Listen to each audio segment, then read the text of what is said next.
Arrow.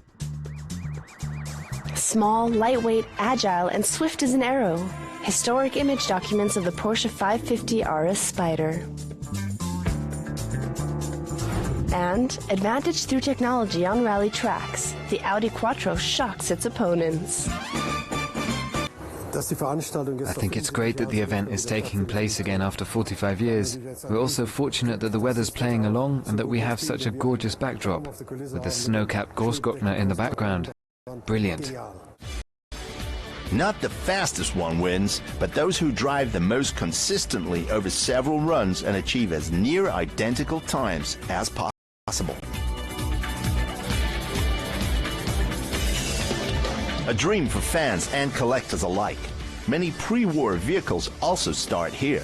In addition to private drivers with their own vehicles, teams from the classical divisions of companies such as Volkswagen, Porsche, and Mercedes also take part with their teams.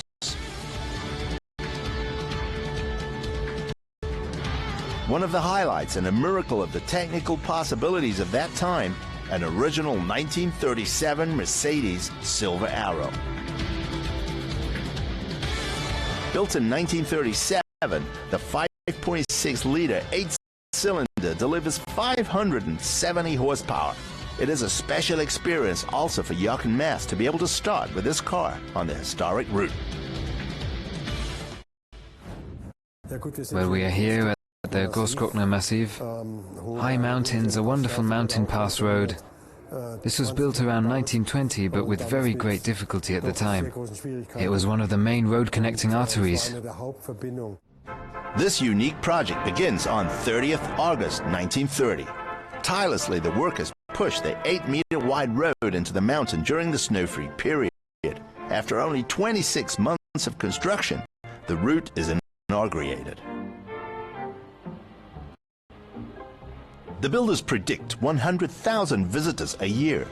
This number doubles just 2 years after the opening. And from the beginning, the High Alpine Road attracts adventurers and racers alike. 2 days after the opening, the first international Großglockner mountain race starts. It will be a great success.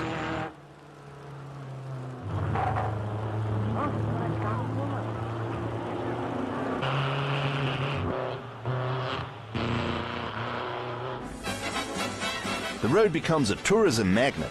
To cross the Alps in the car means freedom, progress, and simply a beautiful panorama. The route is good, so the road is good. That's why it's really enjoyable here with the car. The car goes outstandingly, runs wonderfully. That was certainly more difficult at the time because the track was more uneven than it is today. So this is a successful and very attractive event all round. In 1937, the opposition is called Auto Union. The Mercedes Silver Arrow wins trophies in Tripoli and Monaco and wins the Grand Prix of Europe with driver Rudolf Caracciola. In English Donington, Bernd Rosemeyer is faster. He overtakes the Silver Arrow in the Auto Union Type C, the beginning of the duel between the Silver Arrows of Auto Union and Mercedes. At the time, there was the Auto Union, which had been trying to get more traction on the road with twin tires. Mercedes also tried that, but it didn't really help. That was why that was dropped again. It was all right like that. We won like that. The two manufacturers write race car history, with increasingly sophisticated developments in aerodynamics and engine performance. 1938, Caracciola drives a record that is held to this day on one of the newly built motorways, 432 kilometers per hour. At the Großglockner Grand Prix, the Silver Arrow doesn't have to achieve any more best times. Alone the fact that it starts here in Austria is a joy and experience for drivers and spectators alike.